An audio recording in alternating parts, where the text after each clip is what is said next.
universities, Mid-Michigan Community College, and so we are very, we have the Saginaw Chippewa tribal Gotcha. Yes. reservation, so we have a fairly It's diverse beautiful there. community for a small, for our population literally doubles when school is in session. Mhm. So, and with Those cities are always amazing. The way I went to Ohio State for undergrad, and it's another city that when school is in session, the population doubles or triples.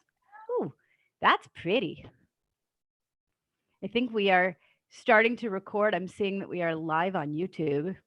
Yeah, That's as you all exciting. were just, getting to know each other. Yeah. Elizabeth, I appreciate you for giving us some background Love information. it. I'm also going to invite all of our live callers to do the same, either in the chat box or come off of mute and share, just so that, Chris, you have some, background information Yeah. on folks. You can dive deeper. I went ahead and went live on YouTube, but I haven't started on see it. record officially yet on Zoom. So just to give you all a heads up there. We'll give a couple more minutes for any latecomers to join or anyone who's having any tech problems. So I'm just setting us up here on the tech side, and feel free to continue, Elizabeth and Chris. Okay, so is Marie a second name or a last name? Second name, Mariella Marie. I've got two first names, though I only go by Chris, and my last name is also people's first name. So when I see it, I never assume. Thanks for asking. But I was born in California, in Los Angeles, and I was raised between Georgia and California. My mom and my dad are from New York. So my parents named me Mary and Ella after women in my family, put it all together. So I have technically two names. And when I went to the South, they like kind of butchered it and tore it apart and tried to call me Mary Agnes and Mary Ellen and Mary every other thing. So I appreciate you asking exactly what was my second name and last name. I have been on a kick for the past. I mean, I don't want to call it a kick because it's more serious. But the past week, my focal topic of my anger and frustration has been at the number of white people who butcher Black people's names. It's like it's not even just that it happens, it's how many Black people are, especially celebrities who I get like weren't always famous people, but how many have come up with an alternative name because white people won't make the time to say their name correctly. Same with like Asian immigrants. So many have their American name. It's just I feel like the level of hubris involved by saying to someone, I won't learn to say your name, so you have to call yourself something different. Yeah. Is like I don't even know how a person comes up with that level of self-focus. But I was on it from after watching Hamilton. I have friends that are in it on Broadway, but so I've been watching it on video also.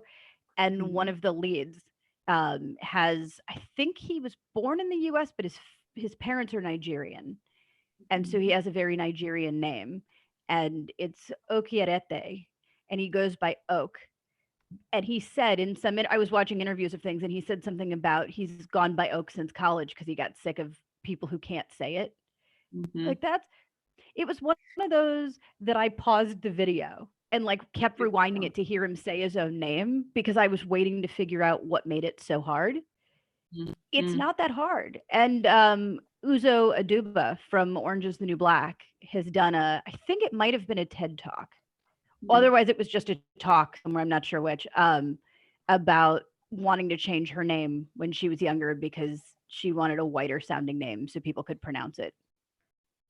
Yeah, assimilation is real and like pacifying, the mainstream way of doing things, I guess, especially in the States. I mean, we can talk about this a little later. I've been living in Buenos Aires since 2012, so I have more of like kind of a global Sure. perspective. And I actually don't even call myself American because I've been called out here in South America. They're like, these are the Americas too. So there's so much learning and growing to do together. And I really appreciate, for example, you taking the time off, watching that interview and, you know, learning it and just figuring out why do people have a hard time.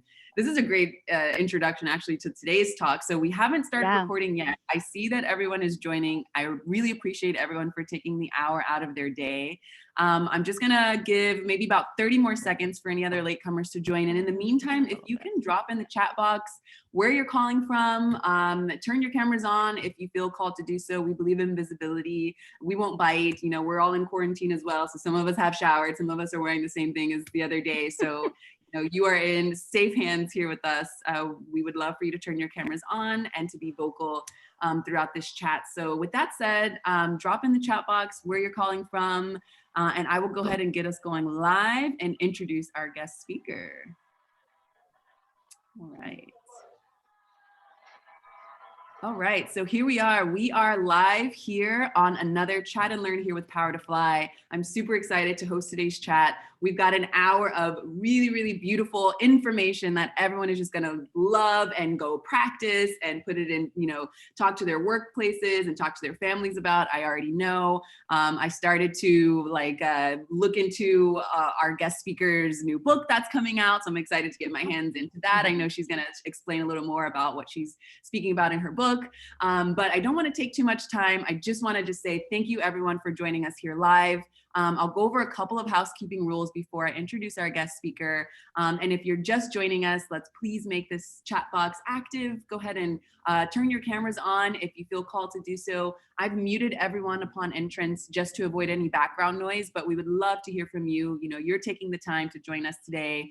This is not meant to be something where someone is speaking at you. We would love to hear your voice. And I will sound like a broken record by the end of this chat, always inviting you to share your voice.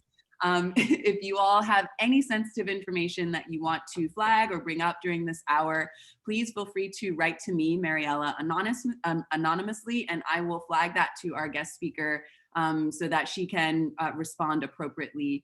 And then the last thing I'll say is that this is being recorded, so I really would value, I know we're living in a world of, you know, multitask central, but I would love if everyone could be present, you know, share your voice, and then you can watch the recording of this Chat and Learn later on Power to Fly.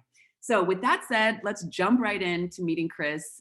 Chris, why don't you tell us a little bit about yourself, how you came to know about Power to Fly, and what you're excited to share with us today. Hi everybody. I'm seeing in the chat people are talking about where they're coming from, although I'm not sure that we're going to get anyone as far away as Mariella, but we'll see. I love that this brings us all together and we get to be sort of in the same conversation from very different places, both physically different places and learning different places. So I am about 25, 26 years into being an educator in the LGBT plus space. This has been kind of a process of when I first started, I used to get screamed at and spat on a lot. And now we've reached a point where people are saying, can you tell me more?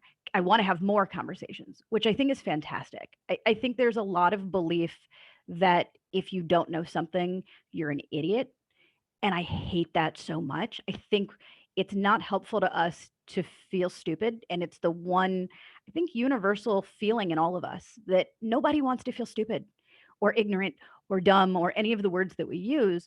And sometimes the fear of sounding uneducated on something makes us not say anything. And what we know is that when we're silent, especially when it comes to situations of marginalized groups, we're not helping them.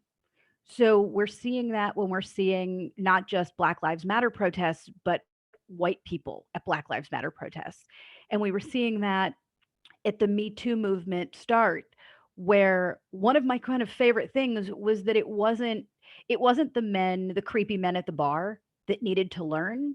We were hearing our brothers and our dads and our best friends who we know are good guys saying things to us of like, wait, that really happens? I heard the statistic, but like that's never happened to you, right? And they were shocked at how much they didn't know. But why would you know if you hadn't had the experience or really made the time to learn? So for me, the fact that you've shown up here, whether you're here with us live or you're watching this video later, says a lot about who you are. So thank you for coming. When we really look at, when I kind of think about the Me Too movement, one of the things that really bugged me was this whole belief of like these men that kept saying, well, I'm learning about this because I have wives and daughters. And personally, it bugged me because my thought was like, but why do you have to have this equated to you for it to matter? Like, why am I only important to you if you see how I connect to you? Which felt really selfish instead of being about women. It was like still about you.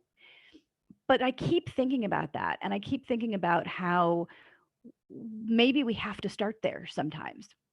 And when I think about that with the trans community, I can't help but sort of think we see the trans community so often as this group of kind of others. And that by nature means if they're others, they're not like me. And if they're not like me, I, I'm doing things because I guess I should, or I believe that no one should be an other or mistreated because they're an other, but they're still not like me. And it's an inherent separation then. Like there's me as one category, and then there's them, whoever the them are. Poor grammar, but go with me on that. And it's a problem because it always keeps that separation.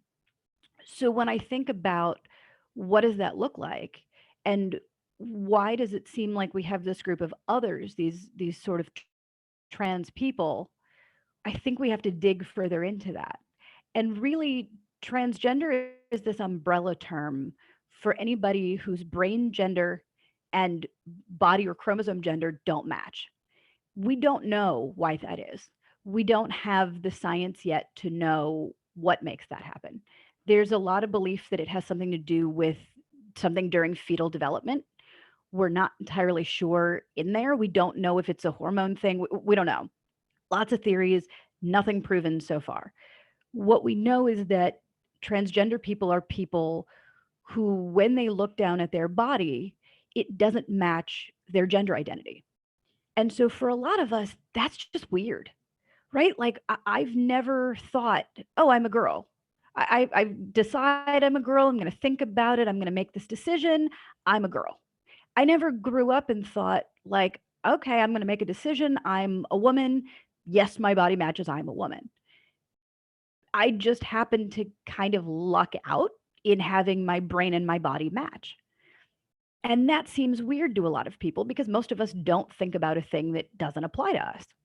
It's the same way we're learning as white people, we're learning about what happens in Black communities. Because if it's a thing that doesn't apply to me, it's not a thing I think about inherently. It's a thing I have to learn to think about. And we're learning that with a lot of different kind of age groups and communities and backgrounds.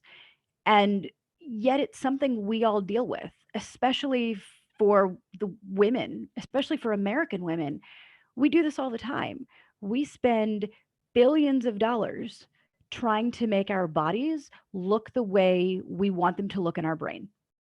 We get breast augmentation to make things bigger or smaller so that we look in our body the way we believe we should look.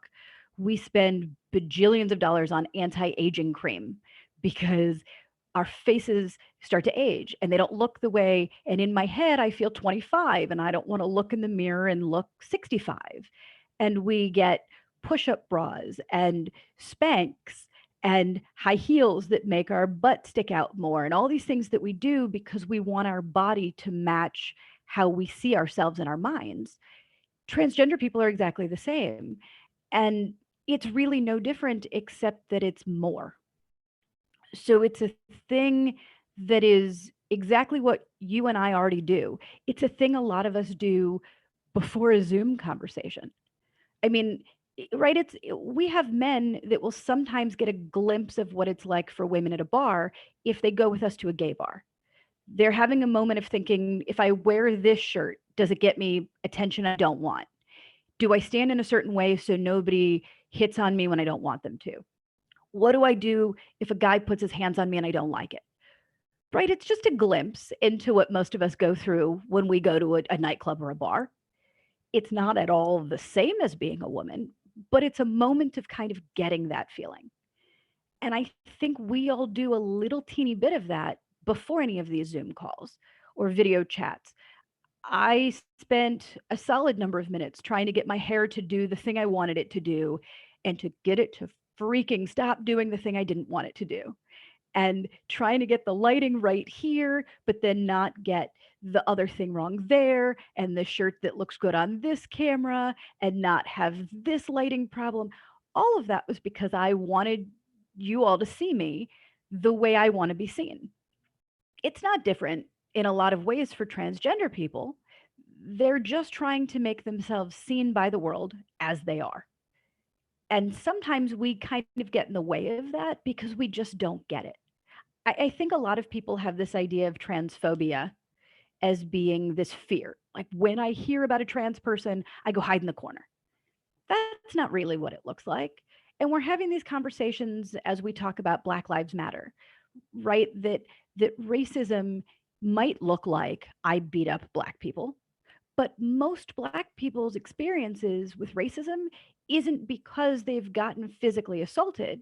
It's all these little, what we call microaggressions, these little moments that make it clear that you're not one of us, you're not as good as us, you're not as smart as us, you're not us, you're an other, and you need to be over there. It's the same for transgender people and transphobia. Yes, there is a significant risk of violence, absolutely a problem.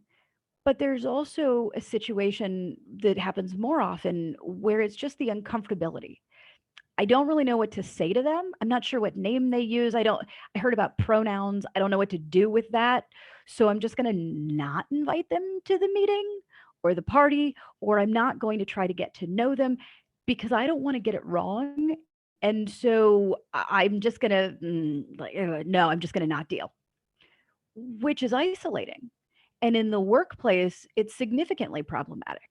It's problematic in all the ways that it's problematic for women when men don't let them in the room to be part of the meeting. We see it all the time. We've known that fight for a long time. We know that fight from our gender or our background or our age. All those discriminations very much feel the same way when you're a transgender person trying to lend your knowledge and expertise or your friendship or your heart, and you're being kept out because people aren't quite sure what to do, and rather than learning, they're just going to avoid it altogether. So that's sort of our basis. We did a Power to Learn chat last month, and I know the recording of that is on the website, right, Mariella? Somewhere on the website for people who want to check back in. Yep. It is. And thank you for that beautiful introduction, Chris. I'm super excited to jump into this next round of questions that everyone Yay. has submitted offline. So I just explained for those of you who are just joining us, because I see we've got some folks who have just joined us during that beautiful introduction. Hi, everybody. Welcome. Hello. So Chris is calling from Miami. I'm calling from Buenos Aires, Argentina. I see we've got some folks calling from all over. So if you are just joining us, please drop in the chat box where you're calling from. We've got Denver, Colorado. We've got Mount Pleasant, Michigan. So let us know where you're calling from so we can see the power of digital community, especially with this beautiful topic that we can learn and grow together. I see that Nicole here has just dropped in the chat box the previous chat for that Chris did, Power to Fly. So thank you for that. We've got Richmond, Virginia representing, Buenos Aires, Argentina again. Awesome. So again, we also invite you to turn your cameras on. You know, I've put everyone on mute upon entrance, but we really want to hear your voice. I can't stress that enough, and I'll sound like a broken record as we go through these questions. And you all have submitted some great questions, so we're just going to take them one by one. And again, if this was your question that you see on the screen, feel free to chime in. If this was not your question and you want to add some food for thought, or you had a dream last night and you want to bring up a dream, you are so welcome. We cannot stress enough. We want to hear from you. So with that said, Chris, let's jump into these questions. Let's take this first one here. So what areas of progress are you most passionate about? I think this is really an exciting time. This whole concept of lockdown in so many ways just sucks, but it's also kind of awesome. It's this moment in time where instead of us being very, very different people, we're all the same. I'm sick of being stuck in my house. Why can't we just get this done with experience? And it's meant that we get to be a part of conversations we didn't before, right? Like before we were all at home, it might have been really hard for people to spend an hour having a conversation in the middle of a workday. But now we get to be here, and we get to be here together, and we get to do this live, or we get to watch these videos later, which I think is great. And we've seen not just the Black Lives Matter kind of, I hate to use the word movement because I think that word gets tossed around too easily. And there's this belief of this is just happening because of George Floyd, or this is just happening because there's an election coming. The reality of it is there is research and people who will tell you this has been going and brewing and percolating and boiling for 400 something years. Like this is not new. Calling it Black Lives Matter is newer, although it existed far before we watched George Floyd get murdered and far before we were talking about justice for Breonna Taylor. But we're all coming together differently because now the people who worked 9 to 5 jobs or 9 to 9 jobs that have to be at home now get to be a part of this. And we're seeing Black trans lives matter happening. And it's not just happening in Brooklyn where people came together. It's happening on Twitter when we get people from all over the world tweeting about this. And maybe it doesn't change what people are doing, but maybe it changes how they vote.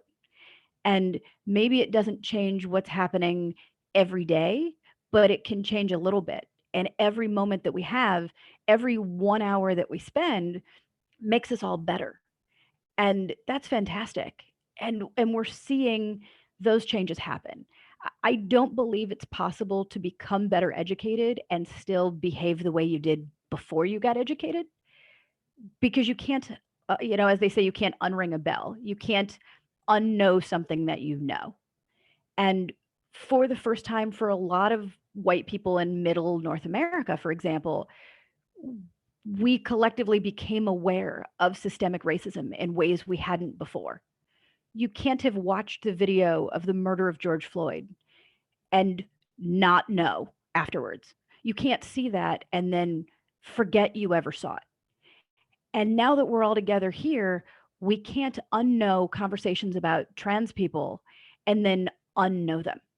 So it's exciting to me that we're all kind of coming together. It's exciting to me that we have people in the conversation live, and exciting that not only will we get people who join our conversation when they watch this later, but maybe some rewatch, or maybe when that email link comes out that says, hey, you can rewatch, maybe that's the moment that you think of 2 or 3 people that you can share that link with.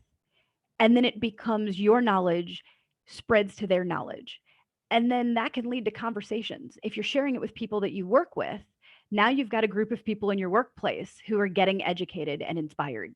And if you're sharing it with people in your personal life, now you have people who might have different conversations at a public restaurant when we can all come back together. Maybe it also makes it easier so that when a transgender person is somewhere in public and something awful is being said, there are more of us now that are willing to speak up and that feel like, instead of thinking, I know it's not okay, but I don't know what to say, so I just won't say anything.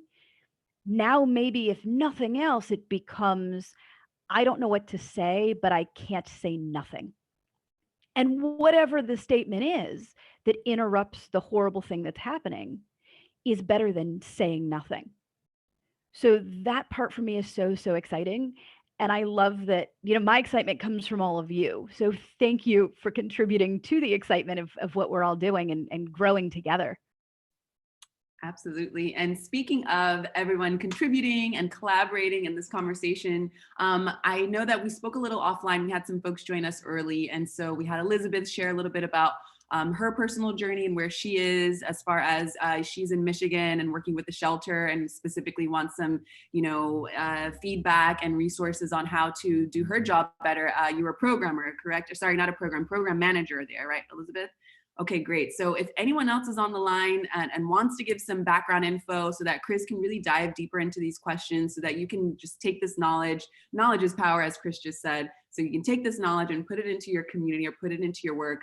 Please feel free to drop in the chat box anything relating to your background or where you are personally today, and we'll have Chris dive in there. So with that said, let's move on to this next question. Did you want to chime in on that, Chris? Oh, I was just going to say, if there are things that you want to share that you don't want us all to know, in the chat box where it says to everyone with a drop down arrow, you can click the one below everyone that just comes to Mariella, who will ask your question or share your comment without anybody knowing who it came from. If that still feels intense for you, you can always shoot me an email and we will have whatever conversation, or we can hop on a Zoom call or a phone call. We'll figure it out. So this is not going to be a place of, but I still have questions and how is it over? This is like, I still have questions and here's how I get them answered. Yes. Thank you for that. Thank you, Chris. Of course. Okay, so let's move on to this next question here. So this person has submitted a question, wants to know how to address the misinformation or prejudice, discrimination towards the trans community. That's a really big question. It's a great question. It's such a big, I think we're seeing that and we're asking that in a lot of ways. We're seeing men ask that about how to address misinformation and prejudice and discrimination against women. We're seeing white people learning to do this against people of color. So I think there's a collective recognition for so many of us of how can I contribute to doing better, which is just beyond fantastic. I think it's really helpful just to be open about wanting to learn. Nobody expects you to become an immediate expert. Like I said, I've been doing this 25, 26 years. I am always learning. And it doesn't mean that you know everything about everything. I'm also a white person. And yes, I've traveled the country for 26 years training on LGBT and specifically trans topics. But there's a lot I don't know about being an activist for the Black community and still learning those things. And there are women who are still learning how to be an activist for women. Not everybody who fits into a group or who knows someone in a group is a great activist. So continuing to learn and how to address it is to just keep showing up. The more reading that you do, the more questions that you're asking, the more carefully you're looking at the information you're seeing, the better that you can do. When you're seeing information, for example, bathroom bills are happening a lot in North America. There's a lot of talk about laws against letting transgender people use public bathrooms. And when those laws come up, a lot of money is spent putting out a lot of garbage because people are trying to get that passed. And so they put out a ton of money on social media and on specifically on Facebook that will say a lot of things about transgender people and public bathrooms and what makes it unsafe. And if you want to protect your children, and people will come recruit you and all sorts of things that are set on, caps lock. So it sounds very loud. And sometimes they'll start a sentence with like, millions of people agree that. Except we know that's not true. We know millions of people didn't say that. I can say whenever I want, like, so I have a new book out. I can say to you, look, millions of people believe this is the best book in the whole wide world. I don't know that millions of people say that. I don't think millions of people yet know about my book, but I can say it. And I'm on camera right now. So that gives me a level of credibility. So everyone should just believe it. Except, at least so far, like that's just not factually accurate information. So it's really important to make sure that we're really being mindful about what we're believing when we're seeing things and what we're sharing on social media. A lot of what's happening is that people are trying to do better and they want to look informed, so they're sharing things. A lot of what we're also seeing, if you know somebody trans, is the tagging of trans people in these pieces of information. We were seeing a lot of this with the video of the murder of George Floyd. A lot of white people were tagging their Black friends when they were posting. And the intention was good, right? Like the thought was like, hey, Black friend, I support you and I'm with you. And look, you can see that I am. Look, I'm doing the work. I just want you to see I care so much about you that I'm doing the work. But what it was doing was reminding Black people, every time you get on social media, let me show you a video of what could happen to you. It wasn't helping Black people who already knew that this could happen to them. it wasn't helping them at all. It was just sort of becoming a really difficult place because nobody wants to be shown. It's sort of like if you got tagged in videos of people's rape. We all know that women get raped. We're aware of this. We take all these precautions as much as possible to not become a victim of rape or a survivor of rape. We don't need to be tagged in that. It's not helpful if our male friends are tagging us in that. So when you're sharing information that you've vetted and found was from a reputable source, don't tag your trans friends. Tag the people who need to learn the information. I've said for a while when we were talking about statistics, and as I was learning about statistics, I was tagging what I kept saying sort of my whitest friends, the ones I grew up in small town Ohio. So the ones that I went to high school with who maybe didn't know so many Black people or wouldn't be as evolved on the topic yet or as involved in the topic yet. They're the ones that needed the information, not the people who live it every day. And my thought is also, if you're a person who's getting tagged a lot, it means the people in your life are trying to teach you how to do better. Take notice. There's a Jewish proverb, and I'm going to butcher it, but it essentially says, if 3 people tell you you're dead, it's time to lie down. And it's that same sort of thought of if people in your universe are consistently tagging you in educational posts on the same topic, you need to become more educated on that topic. And something that you are doing or saying is making it clear to the people around you that you are undereducated on a topic. And we see sometimes allies get this wrong, even though they mean well. One of the examples that I see a lot when people have a trans friend is before a party or a gathering, saying to the others in the room, like, Mariella's coming to the party. Just so you guys have a heads up, like, she's Black. So, right? Like, and we see that with the trans community, right? Like, John is coming, he'll be at the meeting. Just so you guys have a heads up, he's transgender. We mean to do this because we're trying to do something helpful, right? But if I have to tell everyone in the room to watch their language and their behavior because a Black person is coming to the party, what that means is that there are already people at the party who are doing racist things. Because if they weren't, I wouldn't have to give them a heads up. So if you feel like you want to give somebody a heads up before a trans person enters a room, there's a bigger conversation you've got to have. Because the people you're hanging out with have some things going on. And you already know it, or you wouldn't be giving them the heads up.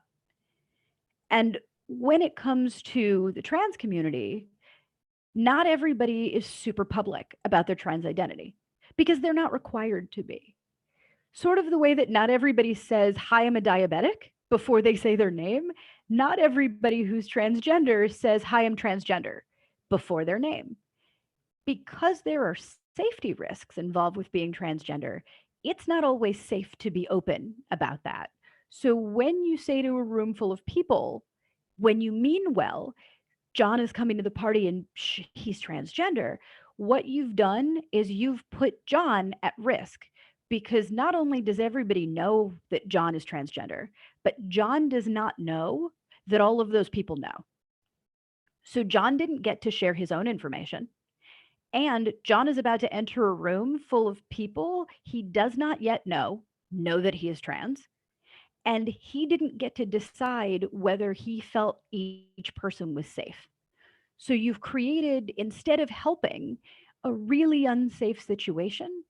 And you've taken away John's right to be honest and clear in who he is when he's ready to share information. There are also people who feel like being trans is a secret and it's dishonest. And if you don't tell somebody right away, you're not being honest.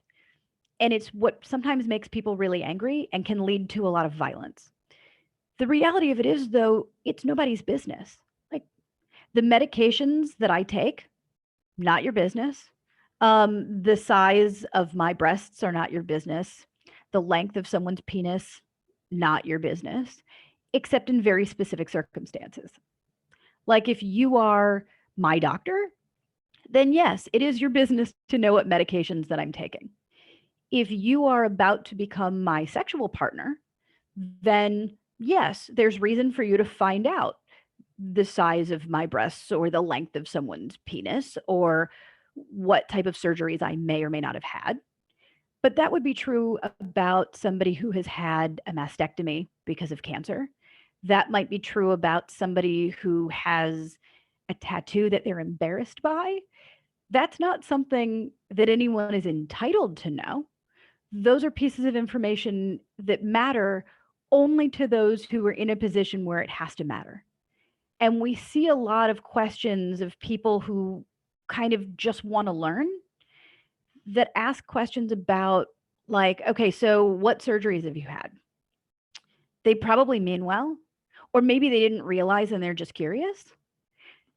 But you would never ask a woman if she's had breast augmentation or which facial plastic surgeries, like, okay, how much Botox have you had? Like, that's not an okay question to ask.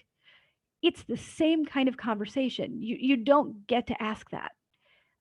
Questions about names happen a lot. There's a lot of time where people will say, like, but what's your real name? They think that it's useful, or like, I'm just trying to get to know you better. It's not. You're bringing up the name that people called them when they were mistreated and not seen for who they are. So, for example, if a woman has just gotten divorced and she's come out of a horribly abusive marriage and she's changed her name, like her last name, say, back to her birth last name, if you ask, like, okay, but what was your married name? That's not a question that's just making conversation. You're asking them to be in the uncomfortable position to remember when they were horribly mistreated and what people called them at the time they were mistreated. And you don't benefit in any way from that information. So you're asking them to have a moment to relive something horrible that is no longer their life, like because you're just bored or making conversation. There's no need for that. You can ask about all sorts of things that make a person, or what fast food restaurant they prefer, or what shoe store they bought their shoes, or, what they think of living during COVID. All sorts of things that don't have anything to do with re-traumatizing a person. Wow, Chris, you have so much to say. And can you just tell everyone the book that you just released as well, so that we can be sure to support you and read more of your words? Because we've only got about 30 minutes left, and I just want everyone to know. I want to keep y'all forever. Yeah, it just came out last week. So it's the first time I've gotten to hold it in my hands. Yes, there is in fact rainbow tie-dye on my book cover because it's my book, and of course there is. But I'm literally, as a person who doesn't have human children, and as a person whose dog sometimes gets sick of the attention and just wants to like go hang by himself, there are moments where I just sort of want to like snuggle up with my book because it's my baby. Although probably my dog would be a little offended because he's also the baby. So before we jump into the questions, I want to follow up with just a couple of things that you're saying. I know that everyone is stewing on all of the beautiful things that you're saying. So one, how do you suggest having these really uncomfortable conversations that you mentioned? If such and such is coming to the party, the fact that you have to announce, hey, such and such is such and such, like, how to try to be more mindful and more respectful and not make the elephant in the room an issue or bigger. That's one of my questions. And then the other question is, how can we relate this to work, to someone applying, let's say, for a job, or someone who, wants to move in their career? I know that we have this question a little later, and I just, for the sake of it, in case we don't get to it, I'd like for you to tie in some workplace ethic as well, if you can. Sure. So a lot of our conversation kind of is like, how do we do better for this marginalized community? And sometimes it's realizing that not everything about a person is their identity in that marginalized community. Like I grew up in small town Ohio, and I didn't meet a Black person or any non-white people until I was in the 6th grade. It was just where I grew up and how it was. And so my knowledge came from what was on TV. My knowledge came from Cosby Show and A Different World and Fresh Prince of Bel-Air and movies, and I didn't know. And I had heard of Tupac, who was, the big deal of the moment. And I remember making Black friends. And one of the things that I would say, because I didn't want them to feel uncomfortable, was like, I'd always find a way to slip in conversation. Like, I know all the lyrics to 2.5 Tupac songs. Just saying. Anyway, so I'm thinking afterwards we should go to this movie, and there's a football game after school, and I meant well. I what I was trying to say was like, hey, I'm not going to judge you or mistreat you based on your race, but like that didn't need to get said. That was not a thing that had anything to do with anything. That person asked me about whether I had the math homework. I did not need to bring up my knowledge of Tupac songs at all. And I think in a workplace and in social environments, sometimes we want to do well so much and we want somebody to know that we bring up things that don't have anything to do with anything. We bring up, I just want to let you know, I know all the lyrics to 2 songs by a Black artist. Like, that Black person at the table came here for a meeting about marketing. They were not here for that. They did not need me to point out their racial identity. I've been in meetings where the men in the room will find a way, if I'm the only woman in the room, to somehow bring up me too. It has nothing to do with anything, but it makes it real clear to me that everybody has noticed that I am the one woman in the room. It doesn't make me feel safer. It makes me think all anybody sees about me is that I am a woman in the room. So it's no longer about why I'm in the room. It's no longer about what I'm contributing to the conversation in the room. I'm just in woman category. And we do that too often with the trans community. We often mean well, but by continuously pointing out the things we're doing by making everything about trans people when a trans person is in the room, we're removing everything else about them. And none of us are just one thing. Like, I am a trans educator, yes. I'm also a woman. I'm also a white person. I'm also from Northeast Ohio. I'm also obsessed with tie-dye. I'm also easily bribed by New York City pizza, all sorts of things. I'm also obsessed with the Golden Girls, lots of details that make me a whole human. But if all anybody talks about around me is one of my traits, I stop being a whole human and I just become the embodiment of one thing. So just the way I've had to learn and been lucky that I've had Black friends who have been like, cool, but you don't have to talk about Martin Luther King and Bayard Rustin and Tupac every time I'm in the room. I get that you know that I'm Black. Also, I know that I'm Black. So we don't have to talk about the fact that I'm Black. I'm here to study for our English test. Let's talk about the English test. In the workplace, it's the same thing. Yes, we want to be doing things to support our trans community, but we don't want to only treat someone as the walking embodiment of all things trans. And we don't only want to be having conversations about trans topics when there's a trans person in the room. If the only time you think of needs for trans people to be safe is when there's a trans employee, you're behind the 8 ball on that. And we've found that that becomes part of what becomes discrimination at work. If nobody thinks about the topic until a trans employee starts, now we're not fixing an issue at the workplace. Now everything is based on, Stacy. Ever since Stacy started working here, we have to make all these changes. Well, before Stacy comes to the meeting, let's figure out what we have to say or do differently. Well, Stacy starts this job on Monday, so we have to do this for Stacy. It becomes really easy for everyone to think like, oh my God, Stacy, why are we always talking about Stacy? Sick of Stacy, sick of doing stuff for Stacy. Everybody's life has to revolve around Stacy. Damn it, Stacy. Which is really problematic. We don't want it ever to be about one person. And it also means for poor Stacy, every single thing that happens has to be when they are pushing for it. When they enter a room and everyone thinks like, oh, what do we need to do to make this room safe? We're already behind. It also means if you're not doing it until somebody is there, you're not ready for a trans employee or a trans colleague or a trans friend because you're just not ready. And we're seeing this again as a white person with Black Lives Matter. If the first time you're hearing about a Black experience is on TV, you're not ready to be the person holding a megaphone or a microphone at a Black Lives Matter rally or march. You're not the one who should be talking and telling other people what to do because you're still learning. And I say that as someone who is absolutely still learning, who is someone who should hold the megaphone in some places and who should be very quick to pass the megaphone or to buy a megaphone and give it to somebody who's an expert. And we also know that no one person is an expert on their entire community.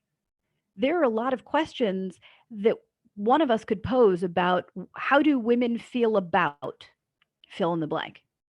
And in this room full of people, some or maybe most of whom identify as women, we could get very different answers.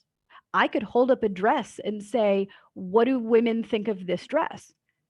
And some might think it's perfect, and some could say it's the wrong color, or I don't like the cut, or the style is different, or I wouldn't wear it, or I like that it has pockets, or I wish it didn't have pockets. We know that because most of us have been shopping with multiple women. So we know and we expect on a dress, or we've seen say yes to the dress, where 5 women have 5 very different opinions about one dress. Know that 5 different trans people may have had 5 different experiences of being trans. We know that 5 Black people have had 5 different experiences of being Black. So it isn't let me find one person and assume everything they tell me applies to every trans person. It's about looking at individuals. It's about looking at when we're in the workplace. What is our bathroom policy? Do we have one? Do we need to have one? What does it mean if we're going to have a happy hour event and it's kind of staff mandatory, or even staff just likes to go? Are we picking a place where there are bathrooms that are safe? Are we picking a place where there are single stall restrooms? Are we someone that says when we go there, if we have a friend that's trans who has already come out to us, they've already told us that they're trans, to just sort of say, like, hey, I don't know this place, but if you have to go to the bathroom or something, if you want me to go with you, I will. It doesn't mean anything. It's just the same as if you had a friend with a new baby and you thought to say to them, hey, when the food comes, if you want me to hold the baby so you can eat, I'm happy to do it. It's no, you don't get a superhero cape for it, but it's just the recognition that in the situation we're in, there could be some things harder for you than for me.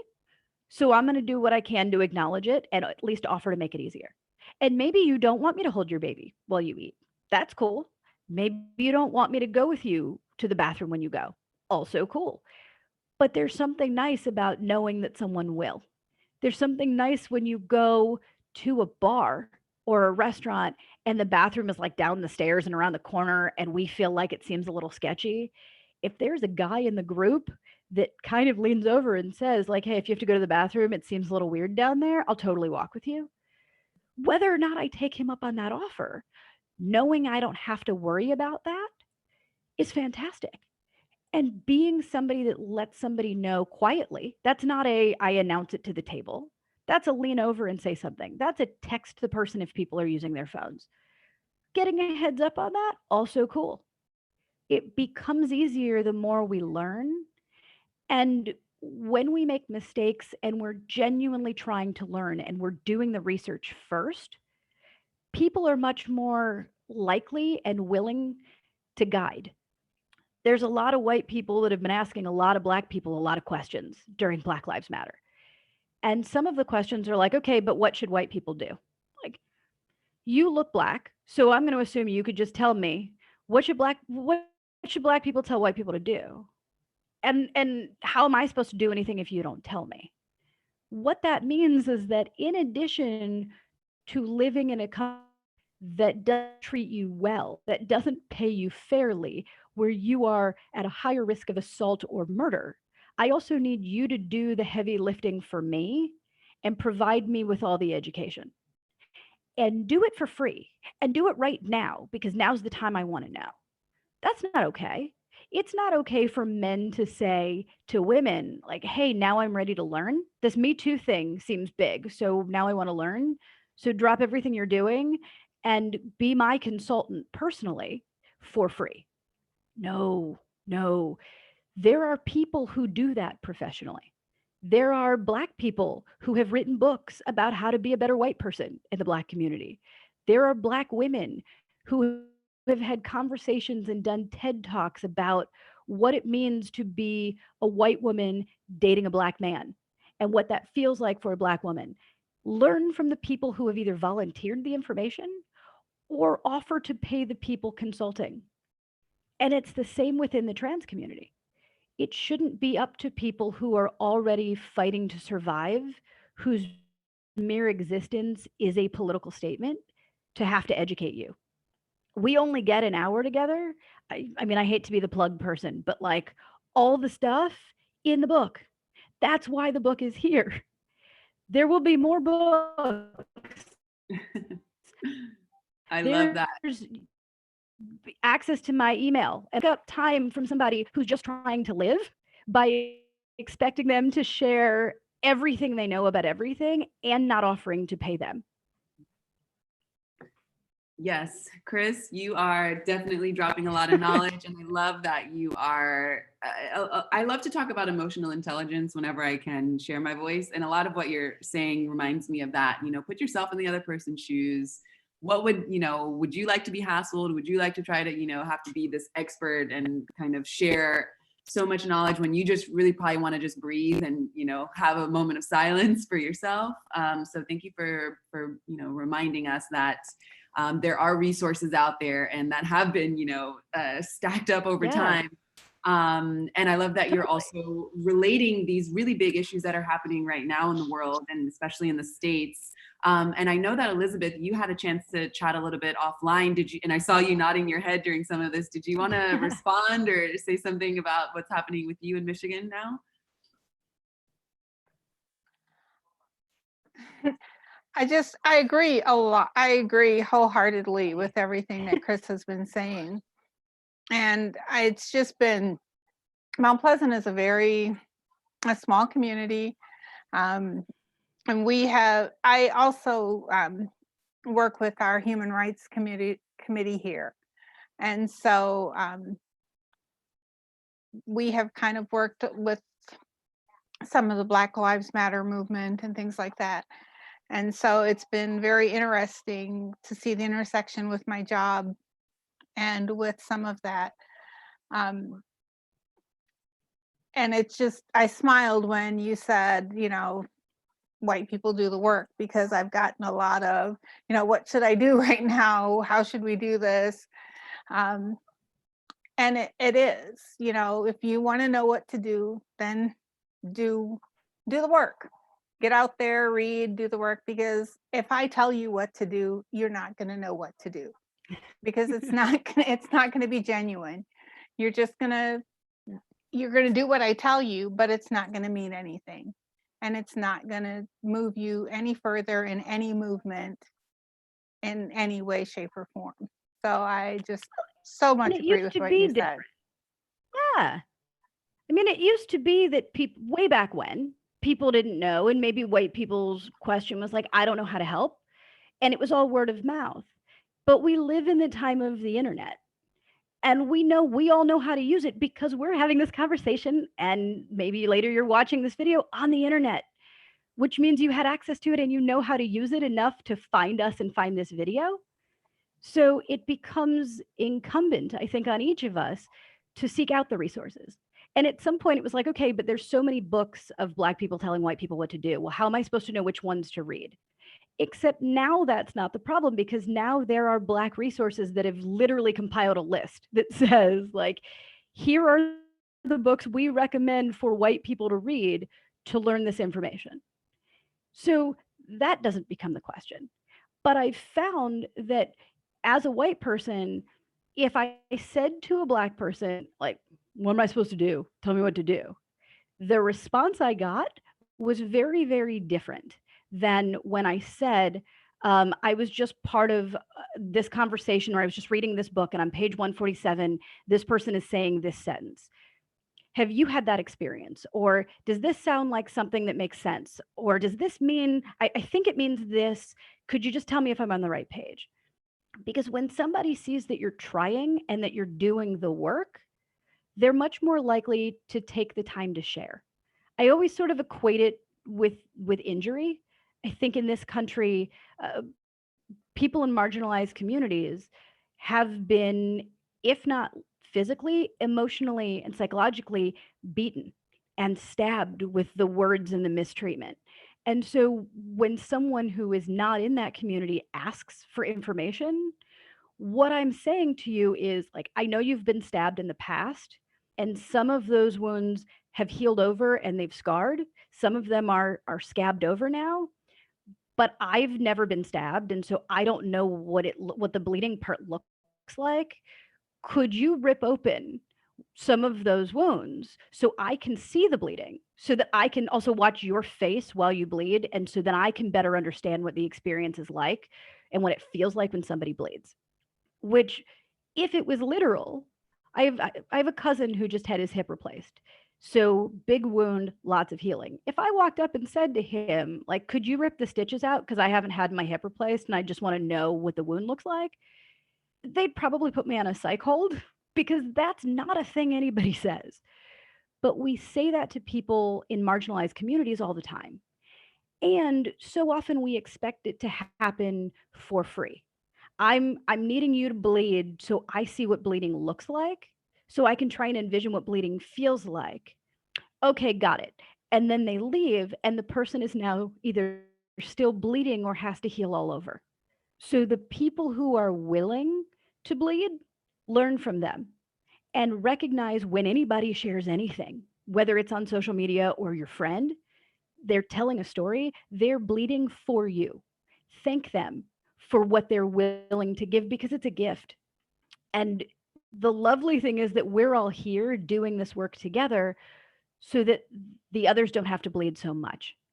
It means we get to share the information so that somebody else can heal maybe a little faster when they see that there's someone in my workplace who's helping to prevent me from getting stabbed again.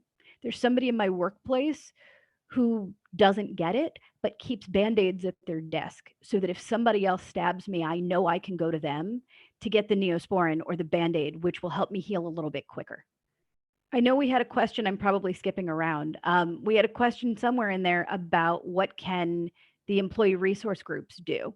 And that's a lot of it, is the, how do we deal with this? Well, we kind of become Band-Aids.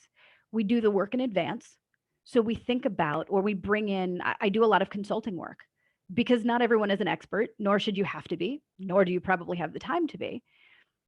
How can we make this space and the work that we're doing and the people more knowledgeable so we're not creating an unsafe environment?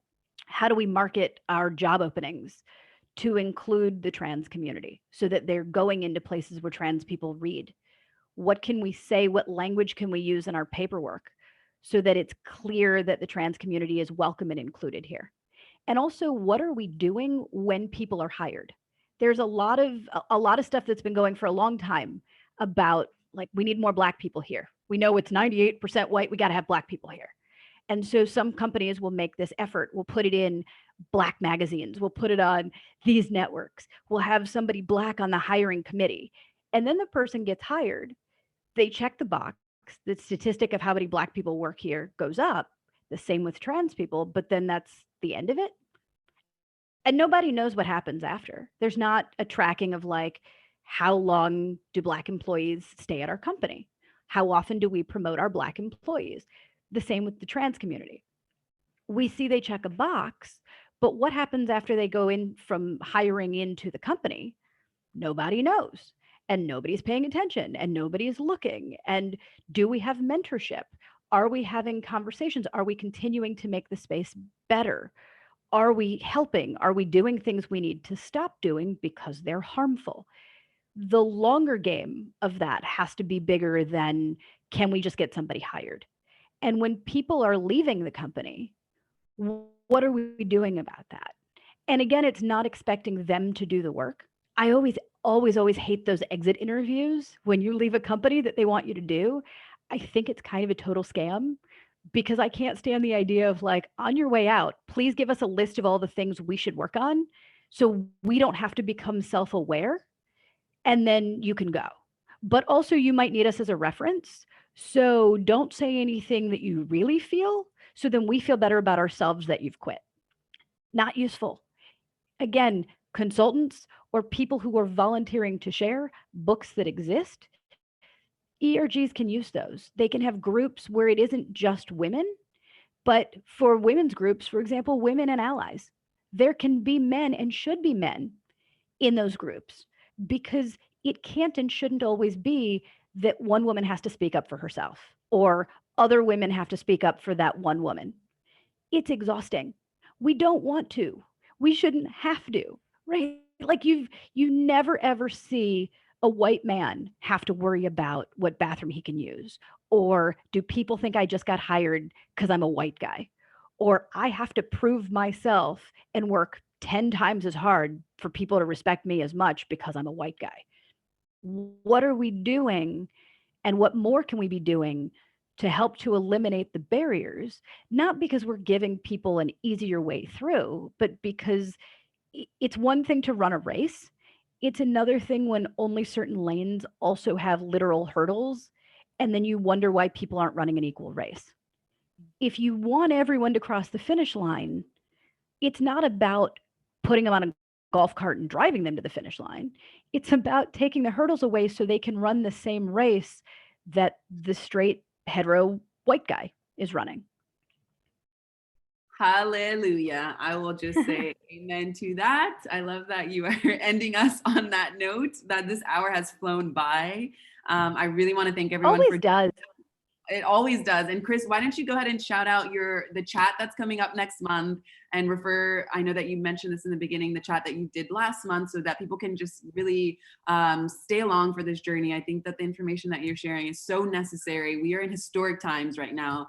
And especially with, visibility and having trans people more involved in our day-to-day, and not have to hide and not have to be, shunned out of our society. Because this is not a new issue either. Like, we talk about how this Black Lives Matter movement has been happening for beyond 400 years. And I would argue as well that trans as well, we look at some of our great texts, Greeks and Romans, and how people had to hide back in those times. And it's like, these are different times. Now everyone is talking about it a little more. So Chris, thank you for sharing your voice. Go ahead and take us out with some food for thought, how we can get in touch with you after this chat, and anything else you want to share with us before we close this chat today. Yeah, so I know that Nicole is going to be sending in the follow-up email that has the link to this video. There will also be the link to the first video, so that you can pick that up if you missed it or if you want to watch it again. And we'll make sure that my website and the book link are both in there so that everybody has that in their email, so you don't have to worry about copy pasting now or writing things down feverishly. But I will leave you really with two statistics. The first one, for every microaggression that happens to a trans person, they become 2.5 times more likely to self-harm each time, every time. And there's a statistic that shows that when there is just one person, only one person who is supportive of a transgender person, their risk of suicide drops by 40%. So what we know is that we have to stay on top of this. This isn't a one-time thing. This isn't we pass one law, we prevent one bathroom bill from going through, we say one nice thing one time, and it's over. This is an ongoing life experience for trans people. And every single time that something horrible is said or done to them, 2.5 times more likely to self-harm. We've got to prevent that. We have to do what we can to intervene when we're seeing things and when we're hearing things. And even if all you say is like, hey, not cool, because you don't know what else to say, you've still interrupted what was happening, and you saved them that moment of being 2.5 times more likely to self-harm. So immediately, with only 3 words, you've helped that person.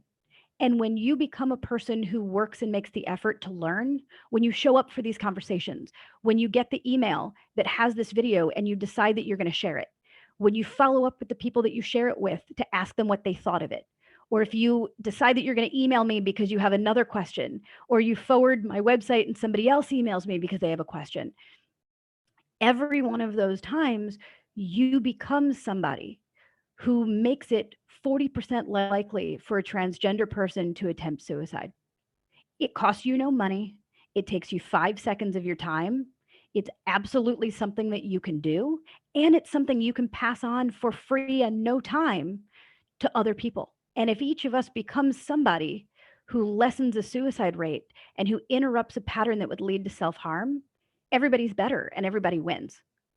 So thank you all for being here and for later on watching the video and sharing it. And if you have questions, please send me an email. My email address is, well, let's just do it through my website. This is Chris. This is KRYSS.com. And you can ask me questions and email through there. The book link is there. Again, everything will come through your email soon. If you are not signed up with Power to Fly, what the heck is wrong with you? Just kidding. But seriously, sign up. And you will get those emails, forward them around. Hopefully everybody is staying in and staying masked and staying safe and finding ways to speak up through your social media and sharing what we're talking about today. You can tag me in things if you want. On Twitter, it's Chris. I know, not very creative, but it's ITSKRYSS. Also, it's linked on my website. So if you're going to go to thisischris.com, you got all the things. And we will keep having these conversations. We can have them privately. We can have them in our own lives, in our own spaces. We had them last month with Power to Fly. Now today, we'll have one next month. So keep an eye on your email so that you'll find out the date and time and you can RSVP for that. Yes. Thank you so much, Chris. Thank you, everyone, and enjoy the rest of the week. See you later. Have a great week, everybody.